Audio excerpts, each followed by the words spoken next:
Parchur race నుంచి తప్పుకున్న దగ్గుబాటి హితేష్, ఆగ్రహించిన జగన్. హైదరాబాద్ లోని lotus pond లో వైసీపీ అధినేత జగన్ ను దగ్గుబాటి గత నెలలో కలిశారు. తొలుత తన కుమారుడు హితేష్ ను ఆయనకు పరిచయం చేశారు. అనంతరం గతంలో తాను రాసిన 3 పుస్తకాలను దగ్గుబాటి జగన్ కి అందజేశారు. పర్చూరు అసెంబ్లీ స్థానం నుంచి హితేష్ ను రంగంలోకి దించుతానని ఆయన మరోసారి చెప్పగా అందుకు జగన్ అంగీకారం తెలిపినట్లు తెలిసింది. దగ్గుబాటి కుమారుడు హితేష్ చెంచురాం అమెరికా పౌరసత్వం కలిగి ఉన్నారు. దాని రద్దుకు దరఖాస్తు కూడా చేసుకున్నారు. ఇంకా ఆ పౌరసత్వం రద్దు కానందున ఆయనను పార్టీలో చేర్చుకోవటం, పర్చూరు నియోజకవర్గ సమన్వయకర్తగా ప్రకటించటాన్ని వాయిదా వేసిన తాజా అప్డేట్ ప్రకారం ఆయన పౌరసత్వం రద్దయ్యే అవకాశం లేదని సమాధానం రావడంతో దగ్గుబాటి కుటుంబం ఆలోచనలో పడిందని తెలుస్తోంది.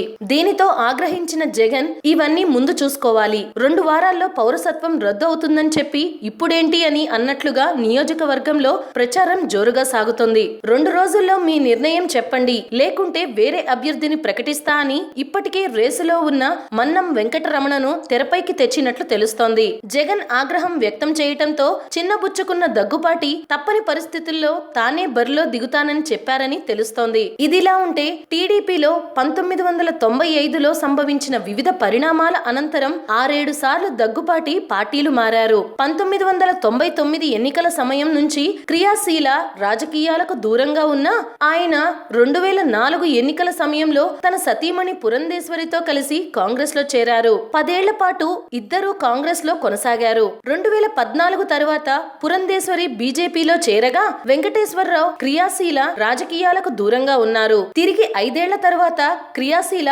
రాజకీయాల్లోకి పునః ప్రవేశించారు. అయితే తాను పోటీకి దూరమని, తన కుమారుడు వైసీపీలో చేరి క్రియాశీలగా పనిచేస్తారని ప్రకటించడంతో పాటు పురంధేశ్వరి బీజేపీలోనే ఉంటారని చెప్పడం చర్చనీయాంశమైంది. కాదు కూడదంటే ఆమె రాజకీయాలకు దూరం అవుతారన్న ఆయన ఆమె వైసీపీలోకి వస్తారని చెప్పకపోవటం విశేషం. అయితే దగ్గుబాటి కుటుంబం తాజా రాజకీయ నిర్ణయంపై మిశ్రమ స్పందన వ్యక్తమవుతోంది. ప్రత్యేకించి బీజేపీ వైసీపీల మధ్య పరోపకార ఒప్పందం అంటూ టీడీపీ కొంతకాలంగా విమర్శిస్తున్న నేపథ్యంలో దగ్గుబాటి కుటుంబం పోకడ విషయంతో ఈ వ్యవహారం చర్చనీయాంశంగా మారింది. అందుకే కాబోలు ముఖ్య అనుచరులు కూడా ఎక్కువ మంది ఆయన నిర్ణయాన్ని స్వాగతిస్తూ ముందుకు రాలేకపోతున్నారు. కాదు కూడదంటే ఆమె రాజకీయాలకు దూరం అవుతారన్న ఆయన ఆమె వైసీపీలోకి వస్తారని చెప్పకపోవటం విశేషం. అయితే దగ్గుబాటి కుటుంబం తాజా రాజకీయ నిర్ణయంపై మిశ్రమ స్పందన వ్యక్తమవుతోంది. దగ్గుబాటి వెంకటేశ్వరరావు అయితే ఏలూరు విజయం ఖాయమే.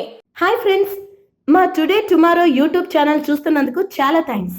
మరిన్ని లేటెస్ట్ వీడియోస్ కోసం వెంటనే సబ్స్క్రైబ్ చేయండి. అలాగే ఈ బెల్ ని కూడా రింగ్ చేసేయండి.